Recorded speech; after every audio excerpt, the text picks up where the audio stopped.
My name is Michael Berry, and I've been in Barbados for 20 years. I came to work with Glen Huron Bank.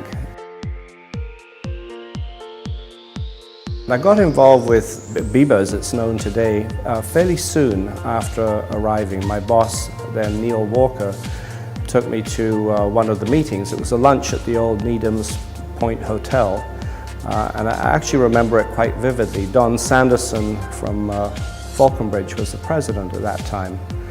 Back in those days, it wasn't called BIBA though.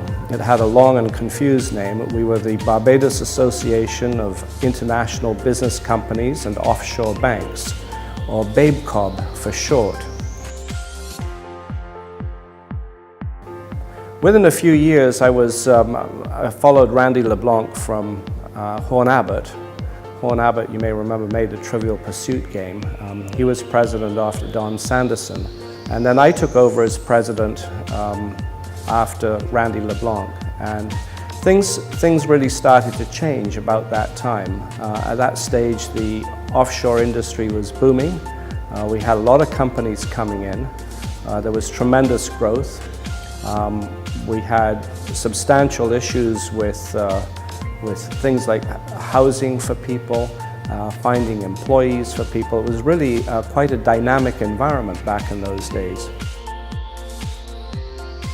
But when I took over as president, I was very fortunate to meet Sir Alan Fields.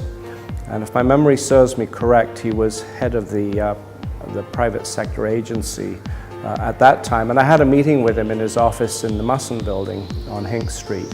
And it was really through that BAIBCOB BIBA started to interact with the government directly.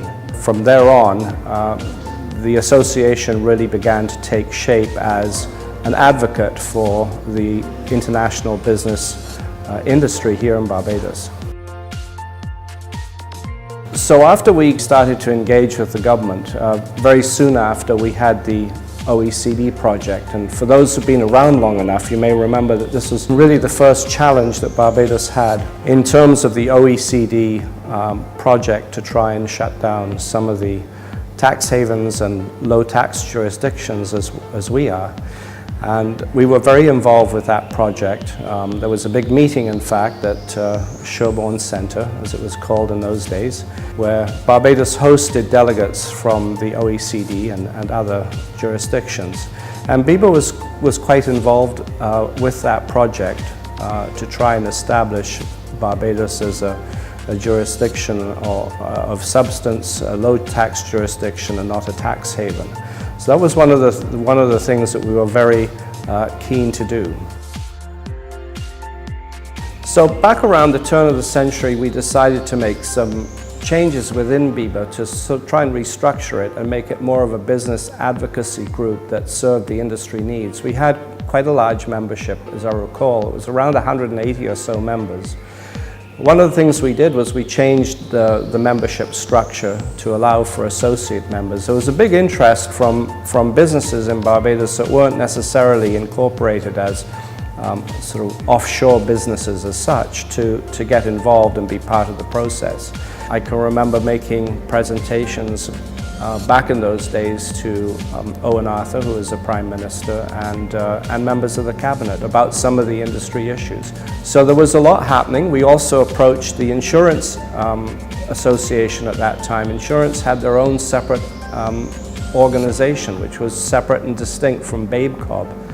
And we approached them with a view to a merger. I was not able to complete that merger under my tenure, but eventually my successor, George Gledall, did succeed in bringing the insurance group into the fold. And from then on, we changed the name and it became the Barbados International Business Association rather than BAIBCOB, which had always been a mouthful to swallow. So looking back at the changes over 20 years, it's obvious to me that BIBA has transformed really quite radically. Back when I was involved as president, it was a homemade industry. It operated out of a box beside the desk. We had a small board. We did not have a lot of committees. We didn't have an administrative help. And today, BIBA has all that. It has a substantial board which draws people from all of the industry sectors. It has a voice. It has a very good and efficient administration, and it is in a position, it is also financially much stronger, and it's in a position to really advocate for its members. And so it's very satisfying to look back and see how the association has grown from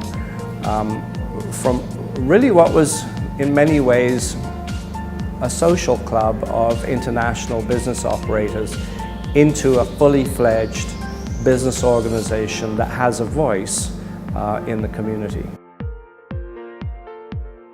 In terms of the future,